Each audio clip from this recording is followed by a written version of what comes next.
mga brods, may balita nga po tayo dito po kay Jetroy Rosario. Dahil ito na nga ay sinabi nito ni Mr. Snow Badwa na ito pong si Jetroy ay is being targeted by TNT Tropang Giga. Pero mga brods ito pong San Miguel Beerman is also in the hunt para nga makuha ito pong si Troy Rosario mga brods. Pero may mga Japan B-League teams naman na gusto rin kunin ito pong former Gilas Pilipinas big natin. So mga brods ito pong si Troy Rosario ay matagal na itong gustong kunin talaga ng SMB. So dati pa yan last season yung simulang bumagsak ito sa Blackwater Bossing from TNT Tropang Giga. Mga brods, ito ay gusto talagang kunin ng SMB. So itong si Jetroy, syempre mapapaisip ito. Syempre galing na siya dyan sa TNT Tropang Giga kung saan pinamigay siya para lang makuha nila si Calvin Optana via 3-team trade. Pero syempre may tampuhan na rin dyan mga brods. Kahit sabihin nating trabaho lang. Pero ito pong si Troy Rosario, kung wise ito mag-isip, syempre sa SMB ito pupunta. Alam naman niya, ito pong SMB, may potential din itong manalo ng kampyonato. At isa rin ito sa mga powerhouse team pa rin hanggang ngayon dahil nandyan pa rin si Junmar Fajardo at ibang mga shooters dito sa SMB. So alam naman natin mga broad na ito pong si Troy Rosario, kahit anong kuponan pa yan, syempre babagay yan dahil yung kanyang laki, yung kanyang size, syempre mga brods, pag-aagawan talaga ito ng iba't ibang kupunan. Kaya nga ito pong TNT Tropang Giga ay giyang na giyang silang kunin. At pati ang NLEX Road Warriors mga brods gusto na rin kunin ito pong si Jetroy Rosario. Pero ito pong SMB, isa ito sa mga pinakamalaki na kupunan dito sa PBA kung saan sila ang isa sa mga bibigay ng matataas na sahod mga brods dito po sa PBA natin. So ito pong si Jetroy, syempre mapapaisip na ito. So syempre doon na siya sa potential na manalo at sa mataas magbigay ng sahod kung saan kayang tapatan yung mga offers sa Gilas Pilipinas or I mean sa international league mga brods katulad ng Japan B-League natin mga brods. Ito pong si Jetroy naman syempre ito po ay nagpapakondisyon pa rin kahit ngayon sa Blackwater Bossing. Yung laruan na ito hindi pa rin naman tumatanda mga brods. Kilala rin naman natin si Boss Al Francis Chua. Kapag gustong gusto niya yung player na yun syempre kukunin niya. Alang-alang lang mapalakas ang kanyang tatlong kupunan dito sa PBA dahil alam naman natin ito pong si Boss Al matagal na niyang minamata ito pong si Troy Rosario. So syempre sa lahat po ng mga SMB fans, alam naman natin na gustong gusto rin nila ito pong si Jetroy. Pero mo 6'7" na may galaw sa ilalim, may laro sa labas. So alam naman natin na ito pong si Jetroy hindi yan mapupunta sa Gilas Pilipinas dati kung wala lang mga brods dahil ito pong si Troy talagang all around maglaro ito pong player na ito. Malakas ito pong si Troy Rosario. Kaya nga hindi ko nga alam kung bakit binigay agad ito ng TNT Tropang Giga sa Blackwater Bossing. Kaya nga medyo natitenga na si Troy tapos hindi na masyadong nakikilala dahil sa kupunan na Blackwater at hirap na rin siyang buhatin iyon. So alam natin na mas babagay ito sa SMB dahil alam naman natin gusto rin ng SMB na madagdagan ang kanilang lineup ng isang shooter at alam naman natin si Troy Rosario isang shooter yan. Tapos mapapakinabangan pa nila ito sa depensa, sa rotation ni Coach George Gallant at iba pang mga plays ng SMB at mapapadali na rin ito kay Junmar Fajardo kung meron ng threat sa labas at mas madadagdagan pa ni Jetroy Rosario mga brods sa SMB. Ikaw mga brods, kung ikaw si Troy Rosario, sa tingin mo sa tatlong offer na yun, kanino ka? At sa tingin mo sa lahat po ng mga SMB fans, dapat bang kunin nila si Jetroy?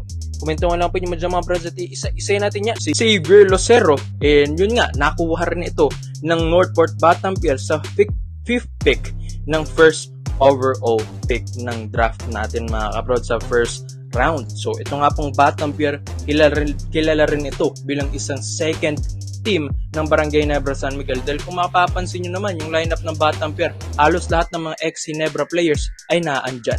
So kumbaga lahat ng mga tradings dito kumukuha or pumipitas ang Barangay Nebra San Miguel. At knowing na ito pong si Xavier Lucero naandito na sa Northport Batampier, talagang gustong gusto rin nilang makuha rin mga kabrods ito pong 6'6" forward na ito. So may mga yun lang, mga disadvantage lang dito kay Xavier Lucero ay syempre kakagaling lang ito sa ACL injury pagkatapos siyang ma-injured doon po sa UAAP game, sa Game 2 ng UAAP Season 85 Finals against Ateneo Blue Eagles mga bros noong December 2022. Pero kahit naman ganun na na-injured ito pong si Xavier Lucero, kumakailan lang sinabi rin niya sa interview na halos malapit na rin siyang mag-recover or malapit na rin siyang matapos dun sa kanyang mga PT, sa mga physical therapist niya na maglaro at magkaroon siya ng goal signal na maglaro dito sa PBA suot-suot ang Northport jersey.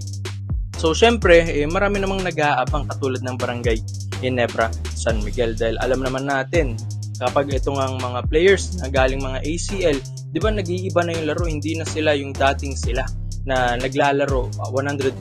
Pero mga bros, marami rin naman tayong mga example ng mga players dito rin sa NBA na after ACL injury nila, mas lumakas pa sila, mas naging hungry pa sila sa laro. Pero itong si Xavier Lucero, kumbaga makikita niyo naman sa mga highlights dito sa UAAP sa UP Fighting Maroons na talagang may puso rin ito pong batang ito. So ito pong si Xavier Lucero, nag-a-average dun sa Fighting Maroons dati ng 11.4 points per game, 5.3 rebounds per game at 1.9 assists per game with 1.4 steals per game under coach Goldwyn Monteverde.